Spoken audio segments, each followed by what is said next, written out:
اعوذ باللہ من الشیطان الرجیم، بسم اللہ الرحمن الرحیم۔ اقرأ بسم ربک الذی خلق، خلق الانسان من علق، اقرأ وربک الاکرم الذی علم بالقلم، علم الانسان ما لم یعلم۔ حضرات، اکابرین امت،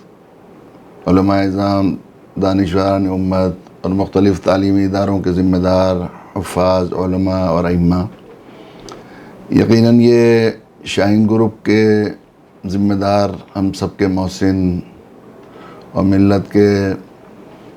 درد مند رہنما جناب ڈاکٹر عبدالقدیر صاحب کا بہت بڑا ہم سب پر احسان ہے کہ انہوں نے ایک خاص موضوع پر ایک اہم ترین ضرورت کے لیے ہم سب کو جمع کیا ہے، اور مجھ جیسے چھوٹے کو بھی ان اکابرین کی زیارت کا موقع دیا ہے اور ان کی نصیحتوں سے استفادے کا موقع دیا ہے۔ یقیناً یہ دین جو اللہ تعالیٰ نے ہمیں عطا فرمایا ہے، یہ ایسا بڑا اللہ کا انعام ہے اور احسان ہے کہ اللہ تعالیٰ نے دین کو مکمل کیا تو اپنے نبی کے واسطے سے ہم سب پر احسان جتایا۔ الیوم اکملت لکم دینکم واتممت علیکم نعمتی ورضیت لکم الاسلام دینا۔ آج میں نے تمہارے لیے تمہارا دین مکمل کیا تو اپنی نعمتوں کا اتمام کر دیا۔ اتمام نعمت کے طور پر دیا گیا دین، اور اس کا ایک ایک حکم اللہ کا فرمان ہو یا اللہ کے جناب رسول اللہ صلی اللہ علیہ وسلم کا فرمان ہو، اس میں بڑی حکمتیں ہیں اور ہمارے لیے بڑی خیر ہے۔ بڑی اللہ کے رسول صلی اللہ علیہ وسلم کا ایک ارشاد ہے، کلکم راعٍ وکلکم مسئول عن رعیتہ۔ تم سب ذمہ دار ہو اور تم سے اپنی رعیت ماتحتوں کے بارے میں سوال ہوگا۔ تم سب چروائے ہو اور تم سے اپنے ریوڑ کے بارے میں سوال ہوگا، یوں سمجھیے۔ تو ہر انسان اپنی حیثیت کے اعتبار سے کچھ نہ کچھ لوگوں کا ذمہ دار ہے جس سے اس کے بارے میں سوال ہوگا۔ اب چونکہ یہاں یہ کانفرنس جن لوگوں کو جمع کیا گیا ہے وہ سب ذمہ دار نہیں بلکہ ذمہ دار ترین لوگوں کو کوشش کی گئی ہے کہ ان کی ذمہ داری کا احساس دلایا جائے۔ ائمہ کرام ہیں، بڑی تعداد میں سب سے یہاں اس کانفرنس میں شامل ہیں، علماء ہیں، تعلیمی اداروں کے ذمہ دار ہیں یقیناً، اور ایک بہت ہی حساس اور ضروری موضوع پر ڈاکٹر عبدالقدیر صاحب نے ہم پر احسان کر کے ہمیں اس میں جمع کیا ہے یقیناً۔ تو یہ ملت کا اجتماعی مسئلہ ہے، اور اللہ کے نبی صلی اللہ علیہ وسلم کا ارشاد یہ بھی ہے، من لم یہتم بامر المسلمین فلیس منا۔ مسلمانوں کے اجتماعی امور سے جو بے پرواہ ہو ہم میں سے نہیں۔ اجتماعی امور جو ہمارے خصوصاً ملت اسلامیہ ہندیہ کے ہیں، ان میں سے خاص طور سے ایک تو ہم جانتے ہیں کہ سب سے بڑا مسئلہ تعلیم کی پسماندگی ہے۔ وہ امت جس کو اقرا سے، جس کا سبق شروع کیا گیا ہے اور جس کو بیدار کیا گیا ہے اقرا سے، پڑھو، سب سے پہلا سبق یہ سنایا گیا ہے، وہ اولیت دی گئی ہے 30 پاروں کو چھوڑ کر، 29 پاروں کو چھوڑ کر 30ویں پارے کی آیت اتفاق نہیں ہے، یہ اللہ کا انتخاب ہے۔ اللہ کا انتخاب ہے کہ اللہ تعالیٰ نے یہ بات طے فرمائی، اس میں ایک پیغام ہے کہ اس دین میں سب سے اولین ترجیح جو ہے وہ تعلیم کو دی گئی ہے۔ پچھلے دنوں سچر کمیٹی کی رپورٹ آئی، وہ امت جس کو نبی اکرم صلی اللہ علیہ وسلم کو جن کا آئیڈیل بنایا گیا، اسوہ حسنہ بنایا گیا، اور ان کے اللہ کے نبی صلی اللہ علیہ وسلم نے فرمایا انما بعثت معلما، میں معلم ہی بنا کر بھیجا گیا ہوں، عالم بنا کر نہیں بھیجا گیا ہوں، معلم بنا کر بھیجا گیا ہوں۔ امت مسلمہ کہ ہر فرد کو جس کے لیے نبی کی اتباع کے علاوہ چارہ کار نہیں، صرف عالم ہونا کافی نہیں بلکہ معلم ہونا ضروری ہے۔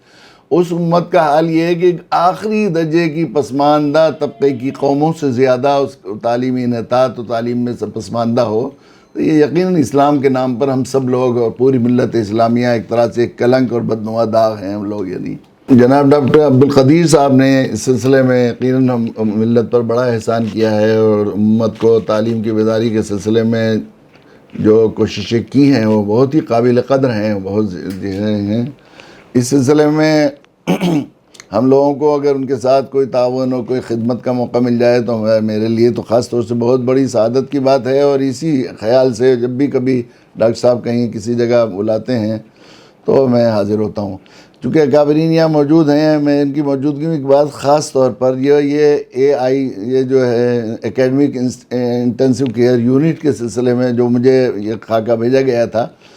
تو مجھے اس سلسلے میں اس وقت اس کانفرنس کے سلسلے میں 2 چیزیں ڈاکٹر صاحب نے بھی بتائی ہیں۔ ایک تو پہلی بات یہ ہے کہ حفاظ کو کیسے جو ہے ازہری تعلیم سے آراستہ کر کے انہیں وقت کی زبانیں سکھا کر ڈاکٹر بنا کر، انجینئر بنا کر، اور ان کی ٹیکنیکل زبانیں سکھا کر کیسے دعوت کی میدانوں میں بھیجا جائے تاکہ وہ وقت کے لوگوں، پڑھے لکھے لوگوں کی آنکھ میں آنکھ ڈال کر دعوت کا کام کر سکیں، اور مختلف شعبوں میں دیندار افراد تیار کیے جا سکیں، اور دیندار لوگوں کو ڈاکٹر بنا کر، انجینئر بنا کر جو ہے وہ ملت کی ضرورت پوری کی جا سکے۔ اس کے لیے حفظ القرآن پلس کا جو یہ پروگرام ہے، اس سلسلے میں ہم لوگ ڈاکٹر صاحب کے خادمانہ طور پر شریک بھی ہیں، اور اللہ کا شکر ہے کامیابی کے ساتھ وہ پھلت میں ویزا انٹرنیشنل کے اعتبار سے منپت فاؤنڈیشن کے ذمہ دار جناب امیر احمد صاحب نے ہمارے یہاں ایک ادارہ قائم کیا ہے، اور ہم لوگ اس خادمانہ اس کے ساتھ شریک ہیں۔ لیکن اس سے زیادہ ایک چیز جس کے سلسلے میں مجھے یہ بھیجا گیا تھا، خاکہ ڈاکٹر صاحب نے بھیجا تھا، سمجھتا ہوں وہ یہ ہے کہ ملت کی تعلیمی پسماندگی سے زیادہ اگر ایک رپورٹ اس کے لیے تیار کی جائے ملک میں، صرف تعلیمی اس کی وہ کی جائے گی، بیکاری کی اگر ایک فہرست بنائی جائے اور اس کے جو ہے میرٹ تیار کی جائے، تو میرے خیال سے مسلمانوں سے زیادہ بیکار وقت خالی خانہ خالی دیو میں گیا، خالی لوگ جتنے زیادہ مختلف قوموں میں اگر اس کی ایک فہرست بنائی جائے تو سب سے زیادہ بیکار لوگ جن کا عکس ایک بڑی تعداد جو کچھ نہیں کرتی ہے، خصوصاً نوجوانوں کی، اس میں مسلمان اولین اس میں ملیں گے عموماً۔ ایک صاحب مجھے یاد ہے کہ ایس ایس پی صاحب نے مجھے یہ بات کہی کہ میں مسلمانوں کے محلوں کو فوراً پہچان لیتا ہوں۔ کیسے پہچان لیتا ہوں؟ کہ جب بستیاں گندی ہوں اور تعلیم کے وقت میں بچے ہماری گاڑی کے پیچھے بھاگ رہے ہوں، تو میں سمجھتا ہوں کہ یہ مسلمانوں کا محلہ ہے، کہ مسلمانوں کے محلے گندے بھی رہتے ہیں اور ان کے بچے عموماً مدرسے خالی رہتے ہیں۔ اور خاص طور پر مجھے یاد ہے کہ شیروانی صاحب نے ایک مضمون لکھا تھا 10ویں کلاس فیل، مختلف اخبارات اور رسائل میں چھپا تھا۔ کسی ایک خاندان میں ایک 10ویں کلاس فیل، 10ویں کلاس فیل نہیں یعنی 5ویں سے، ڈاکٹر صاحب نے اس میں ایک خاکہ بھیجا ہے جس میں بتایا کہ 5ویں سے لے کر 12ویں کلاس تک کے درمیان میں بہت بڑی تعداد میں مسلمانوں کے بچے تعلیم چھوڑ دیتے ہیں، اور یہ چھوڑ دینے کے بعد یہ خالی رہنا، یہ جو ٹین ایج کے ہے اس میں خالی رہنا، یہ انہوں نے لکھا تھا کہ ایک 10ویں فیل کسی جو ہے خاندان میں بچہ ہو تو اس پورا گھر جو ہے وہ عذاب بن جاتا ہے، اور گھر کے لیے وہ گھر کو جہنم بنا دیتا ہے وہ، اس لیے کہ 10ویں کلاس فیل جو ہوگا اس تیار میں تو وہ پڑھا لکھا تو سمجھا نہیں جائے گا دنیا میں، اسے تعلیم یافتہ لوگوں کی طرح کچھ کام ملے گا نہیں، اور وہ جو ہے اپنے آپ کو جاہل مزدوری کرے گا نہیں، وہ سمجھتا ہے کہ میں پڑھا لکھا ہوں، تو وہ عموماً خالی رہتا ہے، اور اس عمر میں خالی رہے گا تو چوری سیکھے گا، ڈاکہ سیکھے گا، گھروں میں لڑے گا، گھر والوں کو اس سے فضول میں وہ پیسے مانگے گا، وہ کرے گا۔ عموماً یہ دیکھا ہے کہ اس عمر میں جب بچہ خالی ہوتا ہے تو گھر والوں کے لیے عذاب بنتا ہے یقیناً۔ تو یہ اکیڈمک انٹینسو کیئر یونٹ کے مقاصد میں یہ بات جو بتائی ہے، میں سمجھتا ہوں ڈاکٹر صاحب سے بھی درخواست کرتا ہوں کہ یہ بہت ہی ملت کا ایک بہت اہم ترین مسئلہ ہے کہ جو بیکار نوجوان ہیں ان کو کیسے کام پہ لگایا جائے، ان کو پھر دوبارہ ان کی تعلیم پر یا کسی بھی ٹیکنیکل سلسلے میں ان کو پڑھائی پر کیسے کیا جائے۔ اس کے لیے اگر مساجد کے ذمہ دار حضرات مسجد جو ہے اپنے محلے کو، اس لیے کہ ہم دیکھتے ہیں اللہ کے نبی صلی اللہ علیہ وسلم کی حیات اور آپ کے زمانے کے سسٹم کو، تو مسجد ایک اسلامی دارالخلافہ ہے، اور امام کی حیثیت مملکت اسلامی کے امیر المومنین کی ہے، جو اپنے ساتھیوں کے ساتھ صرف نماز پڑھانے کی اس کی ذمہ داری نہیں بلکہ وہ تمام مسائل کی طرف غور کرے۔ تو اگر مساجد کا ائمہ کو اس سلسلے میں حساس کر دیا جائے اور اس کی کوشش کی جائے کہ ہر مسجد میں ایک اکیڈمک انٹینسو کیئر یونٹ بنائی جائے، اور خصوصاً ان طلباء کو جو تعلیم چھوڑ دی ہے، جو خالی ہیں، تعلیم بھی چھوڑ دی ہے یا کسی طرح خالی ہیں، ان کو کسی نہ کسی طرح کام پر لگایا جائے تو یہ ملت کا ایک بہت بڑا سماجی اور ملی مسئلہ حل ہوگا، اور تعلیمی مسئلہ بھی اس سے حل ہوگا انشاءاللہ۔ تو اس کے لیے کوشش کی جائے۔ اکابر موجود ہیں، یقیناً یہ ان کے سامنے میری رائے کیا ہو سکتی ہے، مگر میں اپنے ایک چھوٹے سے تجربے کی بنیاد پر ایک درخواست ڈاکٹر عبدالقدیر صاحب سے اور اپنے بزرگوں سے بھی یہ کرنا چاہتا ہوں۔ ایک زمانے میں چونکہ میرا 6ٹھی کلاس سے تبلیغی جماعت سے تعلق ہے، اور ہمارے یہاں اجتماعات، تبلیغی اجتماعات جو ہوتے ہیں تو اس میں اصل اجتماعات میں لوگوں کی شرکت اور بھیڑ وہ نہیں ہوتی، بلکہ یہ دیکھا جاتا ہے جماعتیں کتنی نکلی، چلے کی کتنی نکلی، 4 مہینے کی کتنی نکلی۔ تو عموماً موضوعات پر اجلاس وغیرہ ہوا کرتے تھے، وہ اجلاس ہوا، نشستن اور برخاستن ہو گیا ہوا کرتے تھے۔ تو میں نے ایک مرتبہ اپنے حضرت والا حضرت مولانا عالمیہ نور اللہ مرقدہ کی موجودگی میں ایک تشکیل، حضرت فرماتے تھے کہ محلے محلے بستی بستی تشکیل، مکاتب کی تشکیل کی جائے اور مکاتب قائم کیا جائے، یہ مسئلے کا حل ہے امت کو الحاد و بے دینی سے بچانے کے لیے، اور ہمارے اکابرین آج بھی کہتے ہیں۔ تو میں نے تشکیل مکاتب کے عنوان سے ایک کانفرنس منعقد کی تھی، اور اس میں 8-10 دن پہلے اپنے ساتھیوں کو فیلڈ میں بھیج کر ہر جگہ مسجد والوں کو ذہنوں میں، مسجد کی کمیٹی یا مسجد کے لوگوں کو اکٹھا کر کے، ذمہ دار لوگوں کو، ایک مکتب کیسے قائم کر سکتے ہیں آپ مکاتب کے، اور اس کے سلسلے میں ایک فارم بھر کر آپ مکتب شروع کر دیں، اور مکتب کے سلسلے میں کیا خاکہ بنائے اس کو لے کر آئیں۔ تو اس کانفرنس میں صرف 8-10 دن 12 دن کے بعد حضرت مولانا تشریف لانے والے تھے، ہم لوگوں نے اعلان کیا تھا، اس کے بعد الحمدللہ 262 مکاتب قائم کیے گئے تھے۔ تو اگر اس سلسلے میں بھی یہ اکیڈمک انٹینسیو کیئر یونٹ کے سلسلے میں مختلف جگہ پر بیداری لانے کے لیے اور اس کو پورے ملک میں پھیلانے کے لیے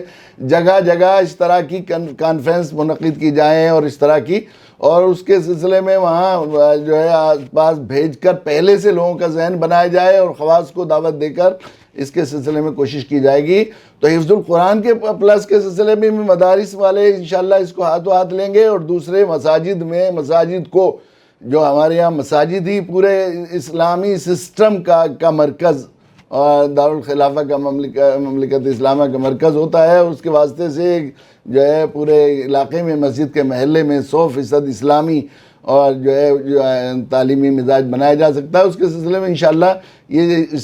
ایک جو ہے بہت آسان اور